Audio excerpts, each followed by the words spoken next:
feel like that's my confession.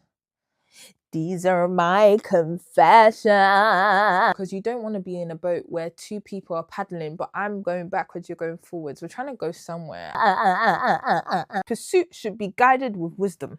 Because I'm realizing sometimes you have to build boundaries before people even violate something you didn't know needed to be a boundary.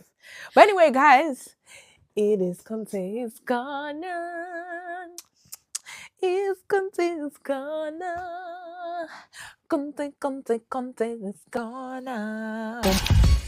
Anyway, if you are new here, welcome back to another episode of CONTEH'S Corner, where the cool kids reside. Listen, this is the coolest corner of the world where we talk about everything to do with life. And I say everything, but realistically, it's me navigating my experience, my stories, and not just mine, whoever my guest is, but this season in particular, I wanted it to be me and you. You know when Tim said, "Only me and you, whoa, only me and you, whoa." You know that was a biblical song. She said, "Only me, only you." Wow. Only me, only you. Yeah, thank you.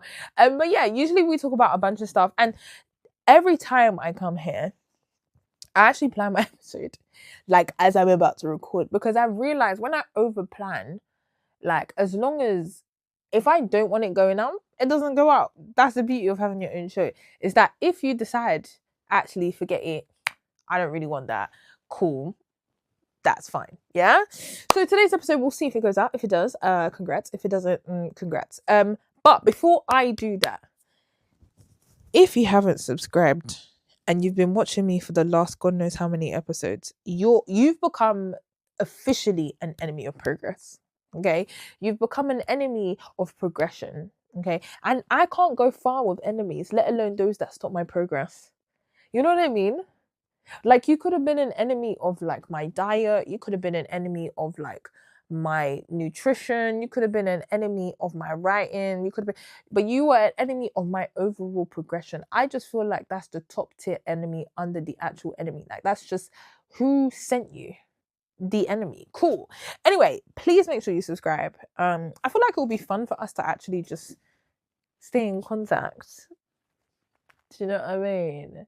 Why would you just watch me for weeks and weeks and weeks and not attach yourself? Okay. Attach yourself to a vessel being used. Come on. It's a cool kids corner, man. But I have a confession. I recently went to a concert. Great concert. It was the Guam's concert, so that should put context as to when this is recording. But cool, I went to a concert with one of my closest friends, and there were a bunch of dancers at the concert. Yeah, as in dancers in the audience. You can tell they were dancers because every song that came on, guys, they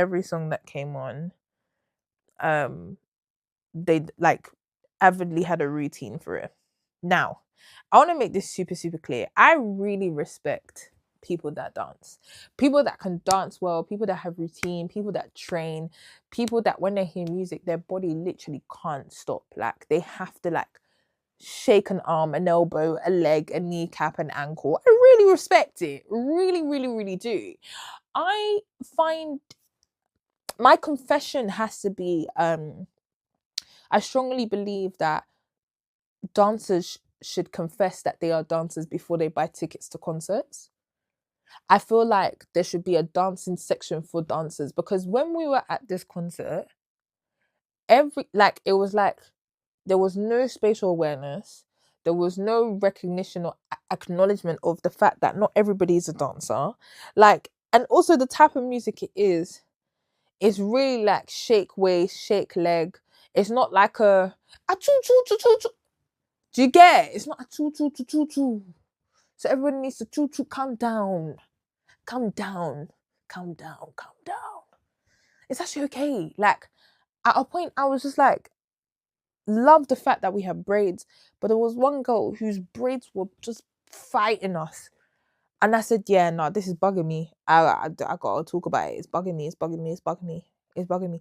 Like, no, every song, every single song, there was a routine. It's like, cool. Maybe I'm hating. Maybe I'm hating. Maybe it's because I can't. Maybe it's because I can't even join the club right now because I'm not a dancer. But I just feel like before any professional training, in training, semi-pro, professional, Sunday League, Champions League, whatever dancers, yeah, whatever league of dance you're in, before you buy any concert tickets, you have to say, you have to, like, you know how it's terms and conditions? You have to sign some kind of document saying, I'm a dancer, I need to be in the dancer section. Because it's just like, at a point, it's like, we love the fact that you guys we love it, but read the room. It's not a motive. It's not, do you get, it's a concert. Let's enjoy the man's music. Because if it comes to the point where I now am distracted from the person who I've come to pay to, I'll be upset at you. And then I'll also be upset at the artist because I'll be like, bro, how are they stealing your shine? Do you not want your shine? Do you want your shine to be taken away? Do you? It's being taken. It's being nabbed like this. Yeah? It's being nabbed. Nabbed. Anyway, that's my confession. I feel like there has to be a dance section. Or there has to be some kind of, what do you call it? Yeah, there has to be a dance section. There has to be something for them man to just shake leg and do whatever. And I know all my dance friends are probably looking at me like, Debs, so what, you just don't like it? I just think you guys should read the room. Read the room. Read the room. And there should be no, in fact, there should be no more than 10 dancers officially at an event. No more. There should be no more than 10. There should be no more than 5. I'm going to be extreme. If 5 people have already signed up to a concert and they've all declared their dancers, there should be no more. There should be no more. There should be no more.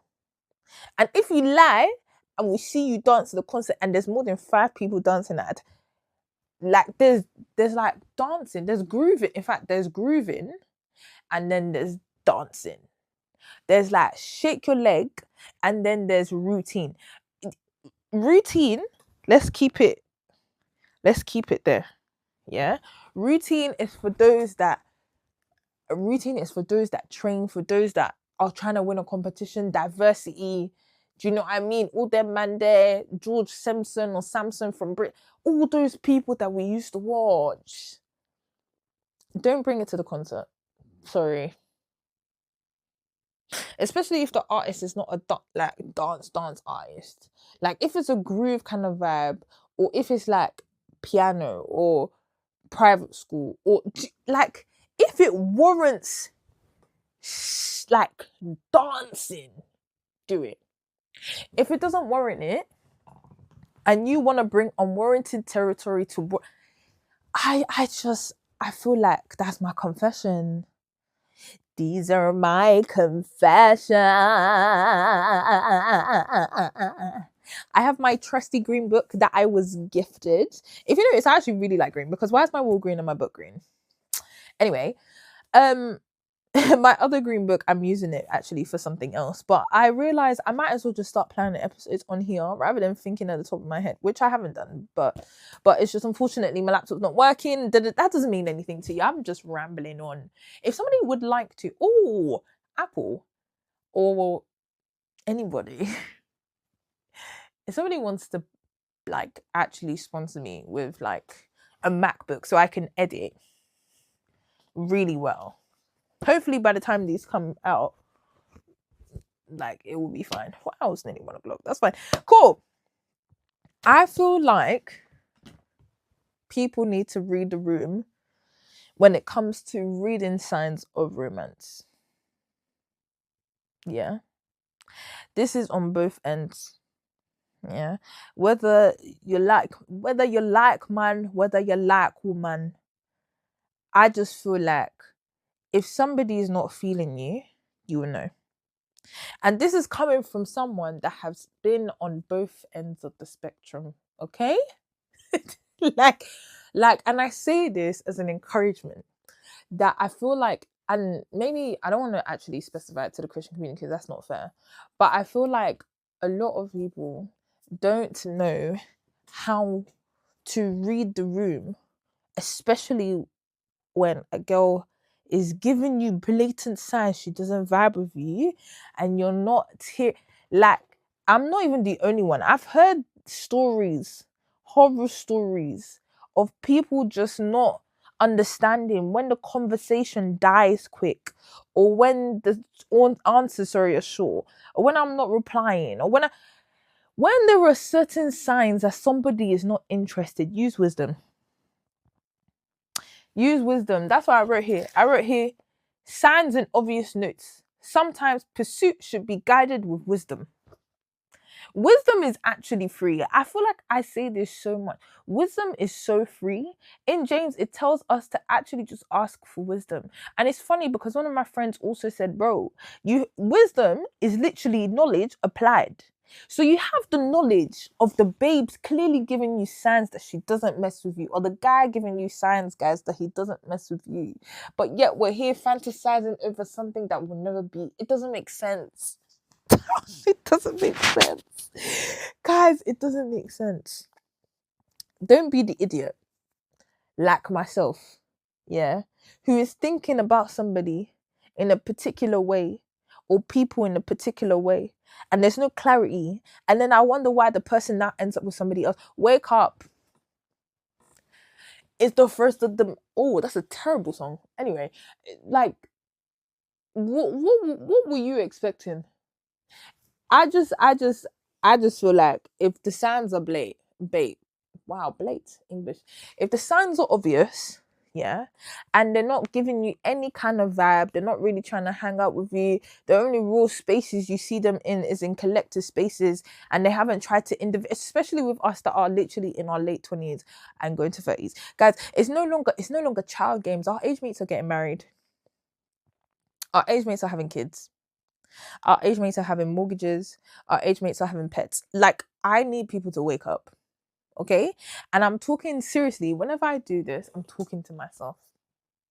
I never want you to feel like I'm ever talking to you directly. I'm talking to future me that will laugh at past me for thinking that, just for thinking. And maybe it's just the fact that I see both sides of the coin because I have enough male friends and I have enough female friends. I think the question outside of pursuit and how people like pursue and how people read the room and balance knowing when someone's interested and knowing when someone's moving on or knowing when someone's just friendly. Like, I feel like the bigger question now posed to myself was, how does one really truly build healthy boundaries, and how does it maintain its platonicness without it how does it maintain its platonicness whilst also still being clear and whilst also still being healthy? Like, to put it simply, how do we truly build boundaries in a space where you can appreciate someone being attractive but not feel the need to pursue it? I don't know, man. Like, I just feel like it's, how do you truly build boundaries, and it's boundaries that aren't necessarily like, oh, because I'm realizing sometimes you have to build boundaries before people even violate something you didn't know needed to be a boundary. So I say that because I think as I'm getting older, and maybe it's this pixie cup, I feel like as I'm getting older, guys, suddenly now everybody and their dog, yeah, and this is not me boasting, but everybody and their dog wants to suddenly now look at me, and I don't understand. I don't get it. I don't understand it. Never understood it. Never will understand it. Like, I don't know where this sudden uprise of attention is coming from. Like, and I think in the back of my mind, especially this past week or so, I really sat with myself and said, you know what? I need to actually be good at having boundaries before people cross them. So boundaries as in, let's not be over friendly. I never thought I'd say this, but like a high and a buy is okay. It's not everybody that you should have a conversation with, Deborah. Like, and this is me just sitting with myself, and this is not, hey, before I get to you, it's not everybody you should have an overly long conversation with. Some people, when you have an inkling that they're interested in you, just shut it down. Shut it down straight away. Shut it down. Shut it down. Shut it down. Shut it down. Don't do it the overly nice way, like, oh, da, da, da. Shut it down. Guys, shut it down. Shut it down. Okay? Because if you don't shut it down, a couple years will pass and you'll realize, hold on, this person actually thought I was interested. Shut it down. Even with male and female friendships, yeah, I am a huge advocate for it. If there's anybody that will continue to be a huge advocate for it, it's me. When it's done well, me. But that's what I mean. Having boundaries with knowing how long do you talk to this person, how often do you talk to this person, and what hours of the day do you talk to this person. Like, what do you talk to this person about, or not necessarily this person, or people about, you know. Is this person in a relationship and you are still friends with them? How does that work, you know? And I think for me, the biggest boundary I've had to create, or the biggest boundary I've had to like develop, is being clear, to the extent of being so clear and being so firm that someone hears me as I need to be heard. So if I've said to somebody, what's the vibe? I'm being so direct right now, but it is what it is. If I said to somebody, what's the vibe? Yeah, like, what's up, kind of thing. And I've not really gotten a clear answer. That in itself should tell me enough. Like, that should tell me enough about that person. But from the time that they've said, okay, cool, this is what it is, that's a boundary now created. And my brothers and sisters, I know that person is super cute, but please keep within that. Keep within the circle. Keep within. And if things change, if a vibe changes, be bold. Ask. Be like, okay, cool. Like, I noticed you did this. What's up? Like, things kind of changed. And honestly, like, this is just from my experience. Obviously, I think for me, last couple of months, being clear and being super like straight, like honest, and I think there's a difference, and I always say this, there's a difference between honesty and transparency. I think you can be honest without actually being super transparent. Like, I just feel like I can tell you a statement that is truth, but I can't. Being transparent goes beyond that, and it tells you the details of it. So like, if I say, do not do this, cool, and I now explain why you should not do this, that in itself is being transparent, depending on how much details you share, in my opinion. For me, the one thing that's happened is the one true thing that I've done to really like just be clear with myself is know that not every relationship will become friendship the way how your other friends like are.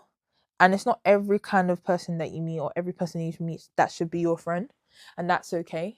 Like, I can be friendly but not be friends with you. Like, that's actually alright. And I've known that since I was actually a kid.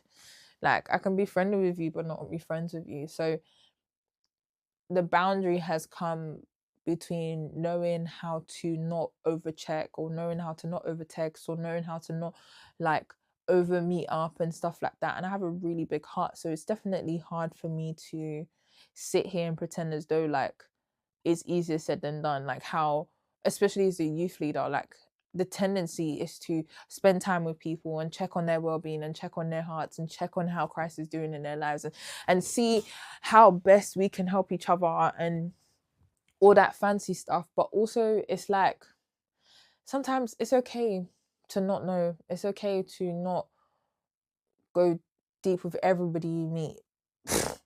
And that's coming from somebody that will play We're Not Really Strangers with an actual stranger. Like, so yeah, that's my one thing. And as I said before, the second thing that's really helped me build boundaries is just be clear with what I want there and then. And be clear with be clear with my questioning. And clear with kind of understanding what the next steps are, because you don't want to be in a boat where two people are paddling, but I'm going backwards, you're going forwards. We're trying to go somewhere. And if it means I need to get off this boat so you can go ahead and go to, I don't know, flipping Camden or something, then cool. Like, you do you. But there needs to be wisdom in knowing how to manage relationships in that extent, and know how to still have distance, and still be intentional, and still have distance, and what's it called, still respect them and love them from a distance, but also be intentional with the friendships that you want to keep close. And I think as an extrovert, I'm learning that my extrovertism, being an extrovert, sometimes people think like me being an extrovert means I always want to talk to you, and I always want to talk to people, and I always want to call, and I always get my energy from people. Maybe I'm realizing I'm an ambivert. I just don't. There are times where I'm like, everyone needs to shut up. Everyone needs to shush. Yeah, everyone's just loud. Please, can we just keep it to ourselves? Please, please, please, please, please. Because it's like, as time is going, I'm just sitting there thinking, some people are just chat. Oh my gosh, you just wanted a therapist. You didn't want a girlfriend. You wanted a therapist, and that's okay. And that is okay. But unfortunately, I actually am called to be a wise woman of God. Okay. And if I'm not being wise in understanding what's up, and sometimes you just gotta be strict, and sometimes you just gotta be the one to be bold and be like, hey, I didn't like that. Or you really don't want to be the person that betrays themselves because you're trying to protect the heart of someone else that has their own intent. It's a lot of words. And as you can tell, as I'm reflecting, I'm also sharing. But my number one thing is, I really don't understand where all this tension is coming from. I don't understand it. I don't understand where all this attention is coming from. I think it's unique in a sense where there's a balance between attention you don't want. There's a balance between, thank God that there's attention, because you're like, I'm not an ugly babe, so what's up?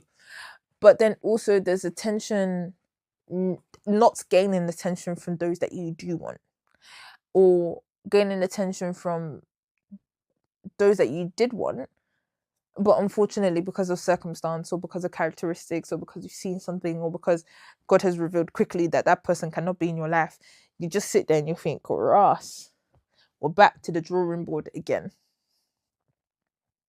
So I just feel like with boundaries, as you get older, sometimes you need to create the boundary. Like, sometimes you need to put restrictions on how much people have access to you. And I think that's been my issue. I think I've been a bit too accessible to a couple people, and I just don't know how I got to that point.